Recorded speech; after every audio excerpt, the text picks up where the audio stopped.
I walked into my own barbershop, heart pounding like a drum, pretending to be the owner's brother to see how my staff treated strangers. The place was alive, sharp scent of pomade, the hum of clippers, laughter bouncing off the walls. I built this shop from nothing, a sleek haven in Chicago where anyone could feel at home. But that night, sitting in the leather chair, I got a note that hit me like a punch to the gut. The words, scrawled by one of my own barbers, cut deep, a cruel jab about my Asian skin, telling me I didn't belong in my own place, the one I poured my soul into. Why would someone I trusted do this? How could the shop I created to bring people together harbor this kind of hate? I sat there, the paper trembling in my hand, feeling the sting of betrayal. My name's Kai, and I'm 32, the son of Chinese immigrants who fought for every scrap of their dream. This barbershop was my victory, my way of proving I belonged. But that note tore open old wounds, memories of kids mocking my eyes, my accent, my everything. I thought I'd left that behind, but there it was, staring me in the face in my own sanctuary. What was I supposed to do? Ignore it? Confront it? The truth behind that note would unravel everything I thought I knew about my business, my people, and myself. That night changed me. It forced me to face a reality I'd been avoiding, and it set me on a path I never expected. The story of that note, and what I did next, is one you need to hear. I was 32 when I decided to test the heart of my own business. My name's Kai Chen, and I'm the son of Chinese immigrants who landed in Chicago with nothing but stubborn hope. Growing up in a working-class neighborhood, I was the kid with slanted eyes and an accent that made me a target. Kids at school would pull their eyelids back, mimicking me, or ask why my family ate weird food. I'd come home, face hot with shame, and my dad would just say, "Work hard, Kai. Show them who you are." His dream was for me to rise above it all, and I carried that weight like a promise. I buried myself in books, graduated high school with honors, and clawed my way through business school. By 28, I'd built something nobody could take away. My barbershop, a sleek spot called Razor's Edge in the heart of the city. The shop was my pride. Tall windows let in light that bounced off polished hardwood floors. Black leather chairs lined up like soldiers, and the air smelled of cedar and aftershave. I wanted it to be a place where anyone could walk in, sit down, and feel respected. I'd spent years learning the craft, watching barbers in Chinatown, then blending their precision with the swagger of American shops. My cuts were clean, my fades sharp, and clients loved it. We had a mix, black, white, Latino, young, old. But I'd catch sideways glances sometimes. A guy in a suit once muttered to his friend, "Didn't expect an Asian running this kind of place." Another time, a woman asked if I was really the owner, while her eyes scanned me like I didn't fit. Those moments stung, like paper cuts you don't notice until they bleed. I tried to shrug it off. I'd dealt with worse as a kid. Back then, I'd get cornered in the schoolyard, called names I won't repeat, and once a group of boys threw my backpack into a dumpster while laughing about my chinky eyes. I'd go home and stare in the mirror, wishing I looked different. Those memories never really left. They'd creep up when I overheard clients whispering or when I sensed my own staff holding back around me. I hired a solid team, 5 barbers, all skilled, all American-born. They respected me as the boss, or so I thought, but there was this nagging doubt. Were they treating everyone the way I'd built this place to do, or was there something rotten under the surface? The idea to go undercover hit me after a late-night talk with my sister, May. She'd visited the shop once and said a barber, Dylan, I think, gave her a weird vibe, like she wasn't welcome. "You sure your people are as open as you think?" she asked. Her words stuck. I started noticing things. A barber skipping over an Asian client to serve someone else. A quick smirk when I mentioned hiring more diverse staff. I couldn't ignore it anymore. My shop was my legacy, a middle finger to everyone who'd ever doubted me.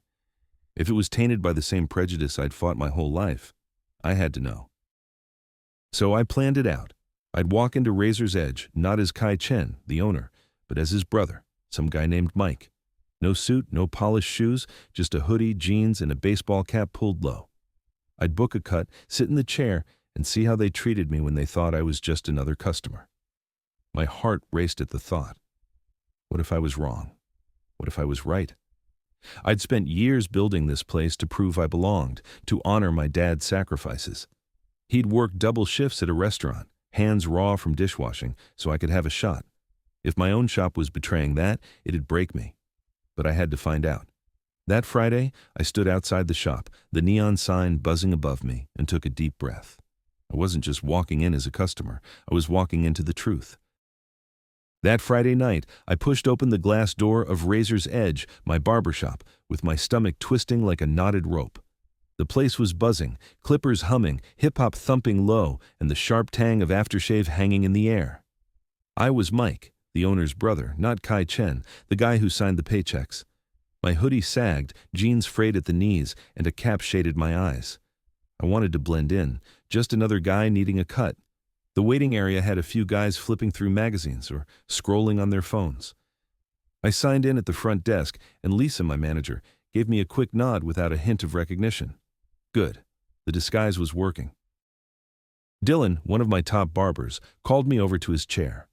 He was a big guy, mid-30s, with a fade, sharp enough to cut glass and a grin that sold confidence. Clients loved him. I'd seen him charm guys into tipping double, but I'd also caught him brushing off certain customers, ones who looked like me. I sat down, the leather creaking under me, and he draped the cape over my shoulders. "What you want, man?" he asked, his tone friendly but clipped, like he was sizing me up. His eyes lingered on my face a second too long, and I felt that old, familiar prickle, like I was being measured and found wanting. "Just a low fade, clean on the sides," I said, keeping my voice steady. Dylan nodded, grabbed his clippers, and got to work. The buzz of the blades was steady, but his small talk wasn't. "You come here often?" he asked, like he didn't care about the answer. I mumbled something about visiting my brother, and he smirked, barely noticeable. Halfway through, he leaned in close, his voice low. "You know, for you, I'd go simpler. This style's not really for guys like you." The words landed like a slap. I froze, my hands gripping the armrests. I'd heard that tone before. School hallways, corner stores, job interviews. It was the sound of someone deciding I didn't belong. I kept my cool, nodding like it didn't faze me, but inside, my chest burned. Old memories flooded back, kids chanting slurs while I walked home, a teacher assuming I was good at math because of my eyes. I thought I'd left that behind when I built this place. Dylan finished the cut, spun me around to face the mirror, and handed me a card. "Some advice for next time," he said, his smile tight. I pocketed it, paid, and walked out into the chilly Chicago night. The streetlights blurred as I stood on the sidewalk, my breath fogging. I pulled out the card. It wasn't a business card, just a folded piece of paper. My hands shook as I opened it. In Dylan's sloppy handwriting were the words, "With your skin, go to an Asian shop."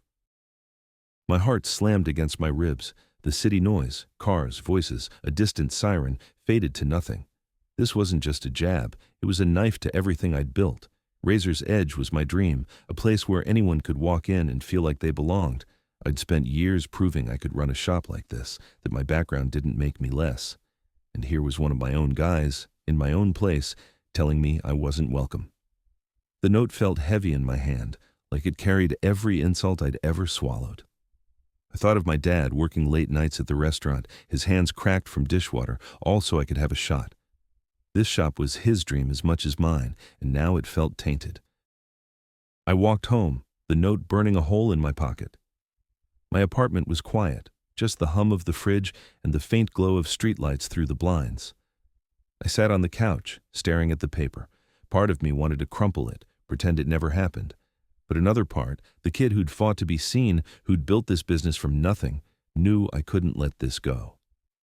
Dylan's words weren't just about me. They were about every person who walked into my shop looking like me or anyone else who didn't fit his idea of normal. I'd built Razor's Edge to be different, to be better, but that note proved something rotten was growing in my own house, and I had to face it. 2 days after I got that note, I walked back into Razor's Edge with my jaw clenched and my cap pulled low. The shop was packed, the air thick with the buzz of clippers and the sharp scent of pomade. I was still Mike, the owner's brother, not Kai Chen, the guy who'd built this place from the ground up. That folded piece of paper from Dylan was still in my pocket, its words burned into my head. "With your skin, go to an Asian shop." It felt like a splinter I couldn't pull out. I wasn't just here for a haircut this time. I needed proof, something to show this wasn't a one-off, that my shop, my dream, was rotting from the inside. I signed in and sat in the waiting area, watching the room like a hawk. A couple of guys laughed over a sports game on their phones while another flipped through a magazine. Dylan was at his station, joking with a regular, his hands moving fast with the clippers. Another barber, Jake, was cleaning his tools, his eyes darting toward me for a split second. I caught it, a quick, dismissive glance like I was out of place. My stomach twisted, but I kept my face blank, scrolling on my phone like I didn't notice. When Dylan called me over, I stood up, heart thumping, and slid into his chair. The leather creaked as I sat, and he tossed the cape over me with a flick of his wrist. "Back already, huh?" he said, his tone light but edged like he was testing me. "Let's do the same cut," I said, keeping my voice even. He nodded, but his smile didn't reach his eyes. As he worked, I watched him in the mirror. His hands were steady, but his attention wasn't. He kept glancing at Jake, who was now cutting another client's hair. Halfway through, Dylan leaned over to Jake and muttered, "This guy thinks he's one of our regulars or something." Jake snorted, low enough that the client in his chair didn't notice. My blood ran hot. It was like being back in middle school, standing in the lunch line while kids whispered about my eyes or my mom's accent. I wanted to rip the cape off and call them out, but I swallowed it down. I needed more than just hurt feelings. I needed evidence. I'd tucked my phone in my pocket with the voice recorder on, catching every word. Dylan kept going, his voice casual but sharp. "You know, Mike, you should try a place closer to your vibe." Maybe in Chinatown he said it like he was doing me a favor, like I'd wandered into the wrong world. Jake chimed in, louder now. "Yeah, they'd get your style better over there." The guy in Jake's chair looked up, confused, but didn't say anything. I nodded, pretending to agree, while my chest tightened. This wasn't just about me anymore. I started noticing other things. An Asian client waiting longer than others, Dylan skipping over a guy with a Korean name on the sign-in sheet to call up a white guy instead. The shop was busy, but the pattern was clear. My place, the one I'd built to be a haven, was picking and choosing who belonged. Back home that night, I played the recording. Dylan's voice, smug and certain, filled my apartment. "This guy thinks he's one of our regulars." Jake's laugh followed, short and cruel. I sat on my couch, the city lights flickering through the window, and felt the weight of it all. This wasn't just one bad apple. It was a culture, a quiet agreement among some of my staff that people like me, like my dad, like my sister, weren't good enough. I thought of the years I'd spent proving myself, the nights I stayed up balancing the books, the days I spent learning every angle of a fade to earn respect. Razor's Edge was supposed to be my answer to all that, a place where no one felt small, but it was failing, and that failure felt like mine. I went back the next day, my phone ready again. This time, I sat in Jake's chair. He was younger than Dylan, maybe 25, with a cocky grin and tattoos snaking up his arms. He didn't say much at first, just clipped away, but I caught him exchanging looks with Dylan. When he finally spoke, it was to ask, "So, you work around here, Mike? Or you just visiting?" The way he said visiting carried a jab, like I was a tourist in my own shop. I mumbled something vague about helping my brother, and he laughed under his breath. "Must be weird, huh? This place is pretty specific." I asked what he meant, playing dumb. He shrugged. "You know, it's got a certain crowd. Not everyone fits." My hands balled into fists under the cape, but I kept my face neutral. The recording was running. By the end of that week, I had hours of audio. Snippets of Dylan and Jake's comments, their laughter, their subtle digs at other clients who didn't look like their ideal customer. I saw how they'd linger with certain guys, offering them extra touches like a hot towel while rushing through cuts for others. My shop was splitting in two, one for the right people and one for everyone else. The note from Dylan was just the start. It was proof of something bigger, something uglier, and it was tearing apart everything I'd built. I couldn't unsee it now. My dream of a place where everyone belonged was crumbling, and I was done pretending it wasn't. I couldn't keep swallowing the poison anymore. That note from Dylan, "With your skin, go to an Asian shop," sat on my nightstand like a brick, heavy and unmoving. Every night I'd stare at it, its jagged handwriting a reminder of everything I'd fought against my whole life. My phone held hours of recordings now, Dylan's and Jake's voices caught mid-sentence, their smug remarks and quiet laughs slicing through me. "This guy thinks he's one of our regulars," Dylan had said. "Not everyone fits," Jake had added. Each playback brought back the same ache, memories of kids taunting my eyes, my accent, my existence. My barbershop, Razor's Edge, was supposed to be my answer to all that, a place where no one felt like an outsider. But it was failing, and that failure felt like a betrayal of my dad's sacrifices, of my own blood and sweat. I was 32, the son of Chinese immigrants who'd given everything for me to have a shot. I wasn't going to let this slide. 3 days after my last visit, I walked back into the shop, my phone ready to record, my heart set on action. It was a Tuesday evening, and Razor's Edge was quieter than usual. The neon sign outside buzzed faintly, casting a glow on the sidewalk. Inside, the air carried the familiar mix of pomade and cedar, with clippers humming over a low hip-hop beat. A few clients sat in the chairs, one scrolling his phone, another chatting with his barber. I was still Mike, the owner's brother, in my faded hoodie and cap pulled low. My pulse thumped as I signed in at the front desk. Lisa, my manager, gave me a quick glance. No hint she knew who I really was. Perfect. I needed to stay invisible a little longer. Dylan was at his station, wiping down his clippers, his broad shoulders relaxed like he owned the place. When he saw me, his eyebrows flicked up and he waved me over with a smile that didn't reach his eyes. "Back again, Mike," he said, his voice smooth but sharp, like a blade wrapped in velvet. I settled into his chair, the leather cool against my back as he draped the cape over me. My phone was in my pocket, recording every sound. "Same cut as last time," I said, keeping my tone neutral, my eyes locked on the mirror. Dylan nodded, grabbing his clippers, but his movements were off, less fluid, like he was distracted. He started cutting, the buzz of the blade steady, but his small talk was anything but. "You come here a lot for someone just visiting," he said, leaning in close, his voice low enough that the guy in the next chair wouldn't hear. "You sure this is your spot? I mean, no offense, but you might feel better somewhere. Different." The words landed like a punch to the ribs. I'd heard that tone my whole life. School hallways, job interviews, even a cop once who asked if I really lived in my own neighborhood. But hearing it in my own shop from a guy I paid was a different kind of hurt. "What do you mean, different?" I asked, playing dumb, giving him room to dig his own grave. He shrugged, glancing at Jake, who was sweeping hair at the next station. "You know, a place that gets your look." "This shop's got a certain crowd," Jake snorted, barely audible, but I caught it. My recorder did too. My hands gripped the armrests under the cape, but I kept my face blank, nodding like I was considering it. Inside, my chest burned. This wasn't just about me. It was about every client who'd walked in here and felt that same subtle shove out the door. I thought of my sister May, who'd said she felt unwelcome. I thought of the Asian guy I'd seen waiting longer than everyone else, passed over for a regular. Dylan finished the cut, spun me around to the mirror, and handed me a card. "For next time," he said, his smile tight. I knew what it was before I opened it. Another note, another jab. I walked out into the Chicago night, the air sharp against my face. On the bus home, I didn't open the note. I already knew what it'd say, some version of the same poison. When I got to my apartment, I sat on the couch, the city's hum filtering through the window. I played the recording, Dylan's voice filling the room like a bad smell. "You might feel better somewhere different." Jake's snort followed, short and cruel. I opened the new note. "Stick to your own shops, Mike." My hands shook, not from fear but from rage. This wasn't just one guy's prejudice. It was a pattern, a culture I'd let grow in my own business.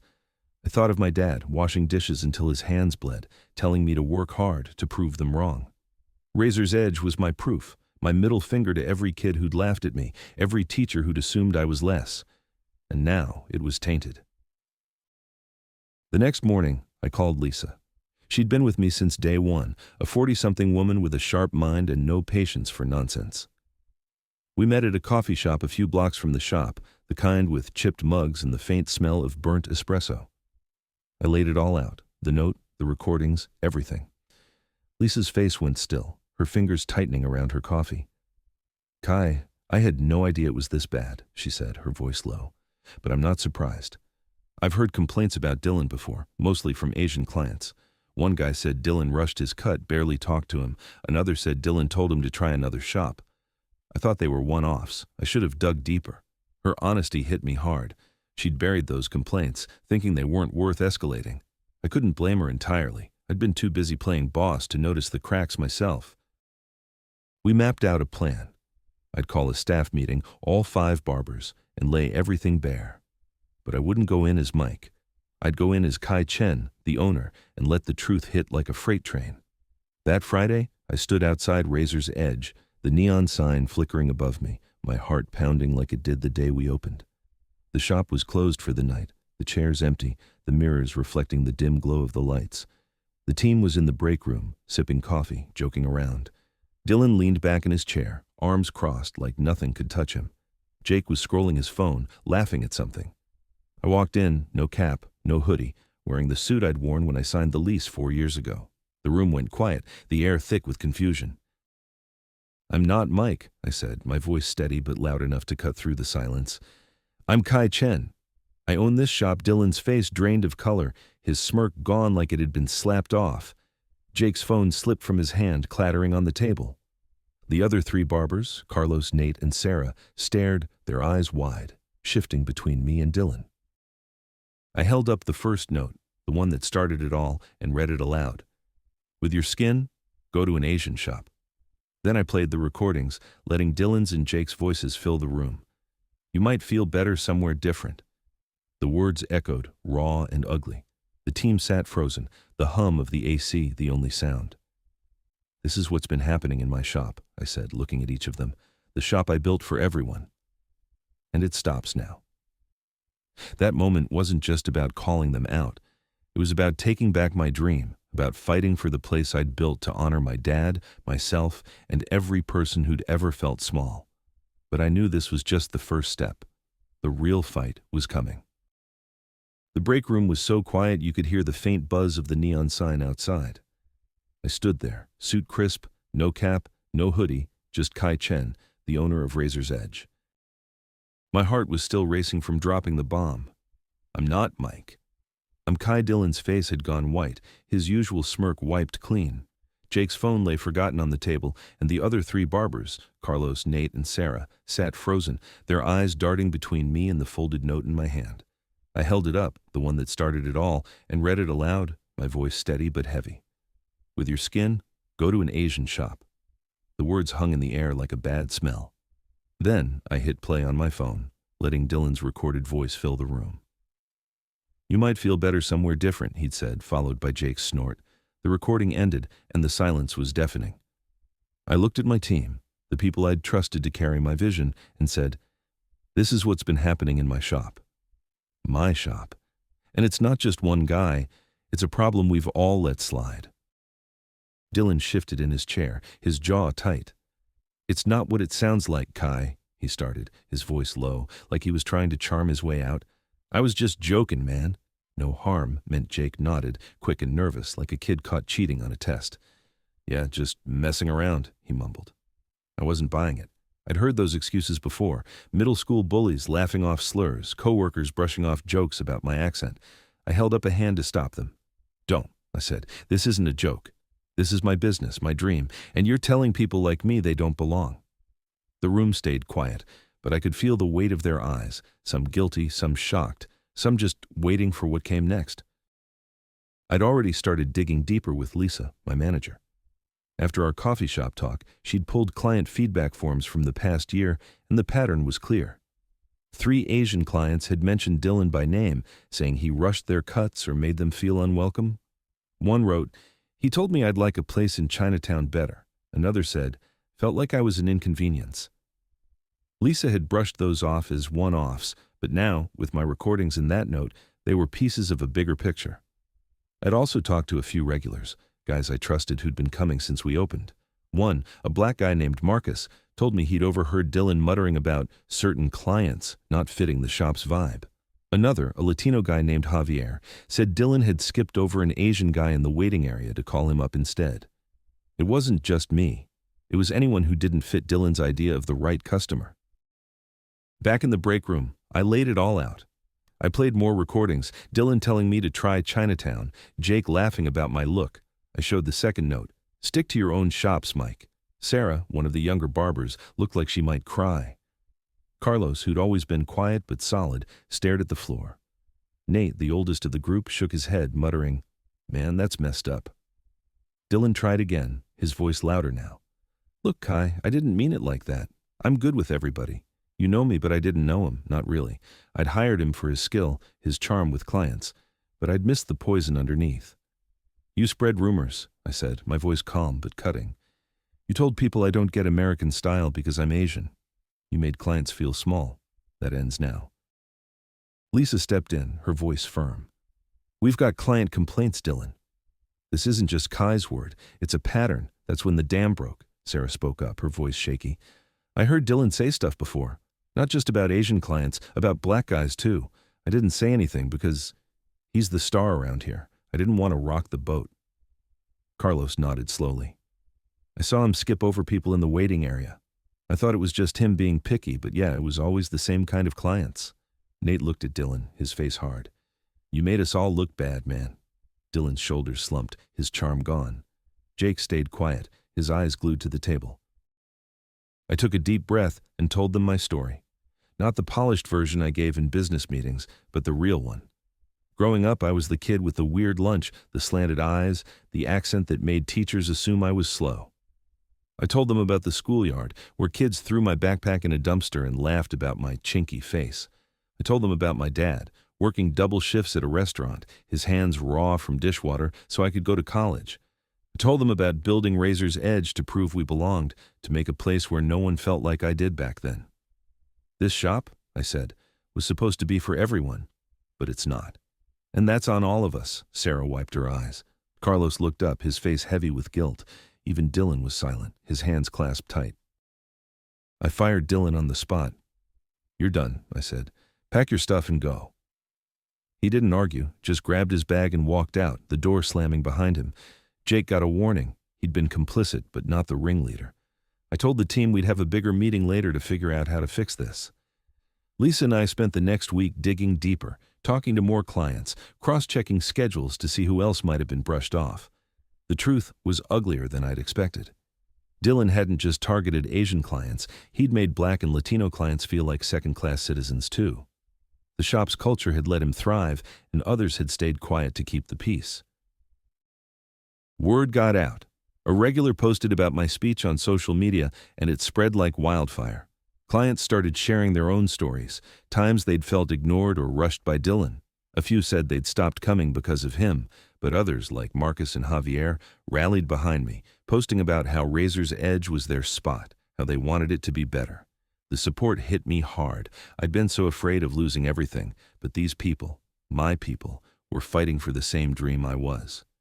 I put out a statement on our shop's Instagram, owning up to the problem and promising change. "This is my shop," I wrote, "and it's for everyone. We're fixing this." The post got hundreds of likes, comments pouring in from clients, even strangers saying they had my back. Firing Dylan wasn't enough. I knew that. The problem wasn't just one guy, it was the silence that let him get away with it. My team had looked the other way, and so had I, too busy playing boss to see the cracks. Razor's Edge was still my dream, but it needed to be rebuilt, not just for me, but for every person who'd ever felt small walking through those doors. That night, standing in my apartment, the city lights flickering outside, I felt something shift. The note, the recordings, the meeting, they weren't just about exposing Dylan, they were about exposing the truth. And now that it was out, I had to make things right. The day after I fired Dylan, I woke up feeling like I'd been hit by a truck. My apartment was quiet, the Chicago skyline glowing faintly through the blinds, but my head was loud with everything that had happened. The note, "With your skin, go to an Asian shop," was still on my nightstand, a reminder of the fight I'd started. Firing Dylan wasn't enough. Razor's Edge, my barbershop, my proof that I belonged, had been tainted by a culture I'd let grow under my watch. I'd built this place to honor my dad's sacrifices, to be a haven where no one felt small, but I'd failed. Now I had to fix it, not just for me, but for every client who'd been pushed aside, every person who'd felt the sting of being less than. That morning, I sat down with a coffee and a notebook, mapping out what came next. This wasn't just about one bad barber. It was about changing the whole game. I called Lisa, my manager, and we got to work. First, we set up mandatory training for the entire team. Carlos, Nate, Sarah, and even Jake, who'd gotten a warning but kept his job. I found a local group that ran workshops on diversity and inclusion, led by a woman named Aisha, who didn't pull punches. She came in the next week, gathering us in the break room after closing. The chairs were still warm from the day's clients, the air thick with the scent of aftershave. Aisha had us talk about our own biases, the kind we don't even notice. Sarah admitted she'd stayed quiet when Dylan made comments because she didn't want to lose her spot in the shop's pecking order. Carlos said he'd seen Dylan skip over clients, but thought it wasn't his place to call out a coworker. Jake just listened, his face tight, like he was swallowing something bitter. Aisha pushed us to face the truth. Silence was as bad as the act itself. I sat there, nodding, but her words hit me too. I'd been so focused on running the business, I'd missed the poison growing in my own house. We didn't stop at training. I rewrote the shop's policies, making it crystal clear. Any hint of discrimination against clients or staff was grounds for immediate firing. No warnings, no second chances. I printed the new rules and taped them to the break room wall right next to the schedule. Lisa suggested we add a feedback box at the front desk, anonymous, so clients could speak up without fear. I liked that. It was a small thing, but it gave people a voice. I also started checking the sign-in sheets myself, making sure no one was being skipped or rushed.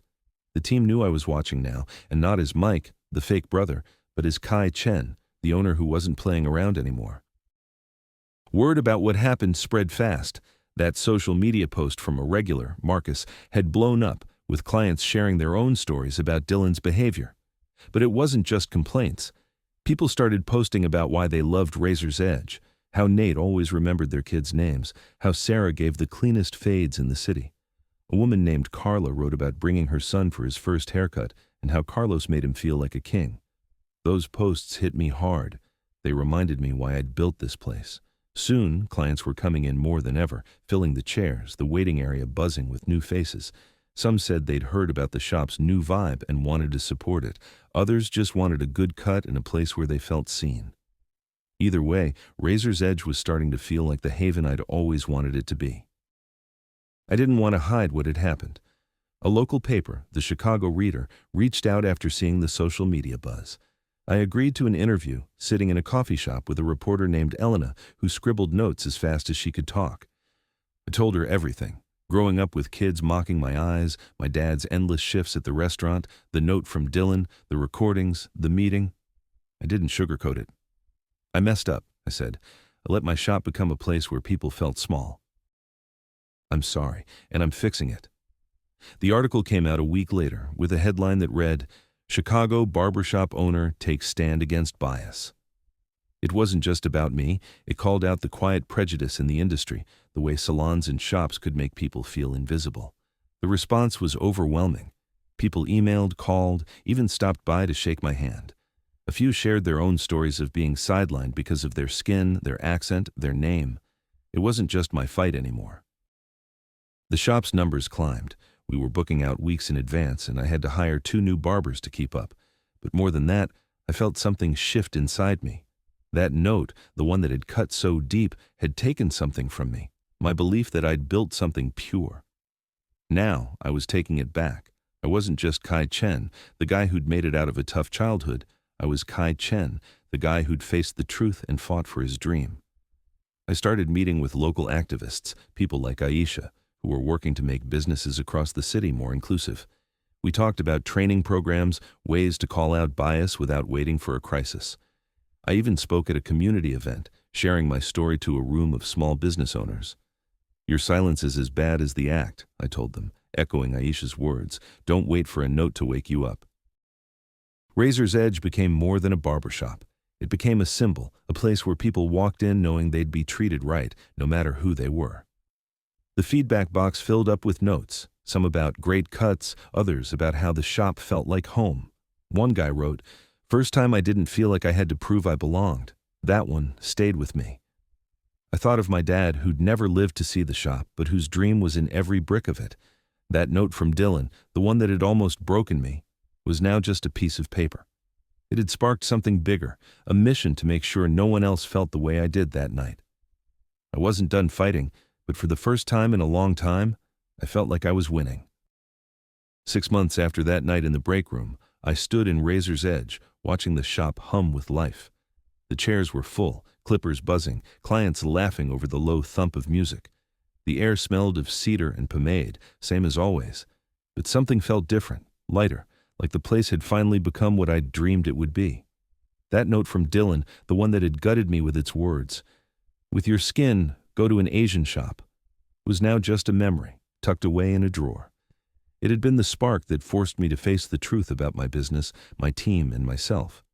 I was 32, the son of Chinese immigrants, and I'd spent my life proving I belonged. Now, I was doing more than that. I was helping others do the same. The changes we made stuck. The diversity training wasn't a one-off. We held sessions every quarter, bringing in Aisha to keep us honest. The feedback box at the front desk was always full now, with notes about great cuts, kind barbers, and a vibe that made people feel at home. One note, written in shaky handwriting, said, "First time I felt like I mattered here." Thank you. I pinned that one to the break room wall, right next to the new policies I'd taped up. Zero tolerance for discrimination, no exceptions. Lisa, my manager, made sure the team followed through, checking sign-in sheets to ensure no one was skipped, no one rushed. The shop wasn't perfect, but it was ours. Mine, the team's, the clients'. Razor's Edge had become a place where everyone belonged, no questions asked. I didn't stop at fixing my own house. That article in the Chicago Reader had opened doors, and I walked through them. I started working with a local nonprofit, Chicago United, that supported minority entrepreneurs. They'd heard about my story and asked me to mentor new business owners, people like me, who'd faced doubts because of their skin, their accent, their name. I launched a program called Open Doors, offering workshops on starting a business, from writing a plan to handling bias in the workplace. At our first session, I stood in a community center, facing a room of 20 people, Black, Latino, Asian, all with dreams bigger than their fears. I told them about my dad, his hands raw from dishwashing, his belief that hard work could beat anything. I told them about the note, the recordings, the fight to take back my shop. "You'll face walls," I said, "but you can break them down. Your story is your strength." The program grew fast. We partnered with local banks to offer small grants, helping a woman named Maria open a bakery and a guy named Jamal start a food truck. Every time I saw their businesses take off, I thought of my dad, who'd never gotten to see Razor's Edge, but whose dream lived in every success I helped create. The shop itself was thriving, booked out weeks in advance, with new clients coming from across the city. Social media kept buzzing, with people posting photos of their cuts and stories about why they loved the place. One post from a guy named Malik said, "This shop doesn't just cut hair, it makes you feel seen." That hit me harder than any award could. I started speaking at events, sharing my story to rooms of business owners, activists, even high school kids.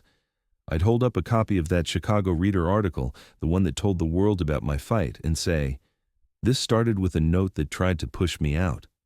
Don't let anyone push you out. People would come up after, sharing their own stories, being ignored in stores, judged at work, dismissed because of who they were. It wasn't just about race, it was about anyone who'd ever felt invisible. I listened, and for the first time, I felt like my pain had a purpose. That note from Dylan, the one that had almost broken me, had become a weapon, a reminder that truth could change things. Razor's Edge was more than a barbershop now. It was a symbol, a place where a kid with a funny accent or a guy with the wrong skin could walk in and feel like a king. I'd catch myself standing in the shop, watching Carlos joke with a client, Sarah perfecting a fade, Nate teaching a new barber the ropes. Lisa would catch my eye and nod like she knew what I was thinking. We'd done this together.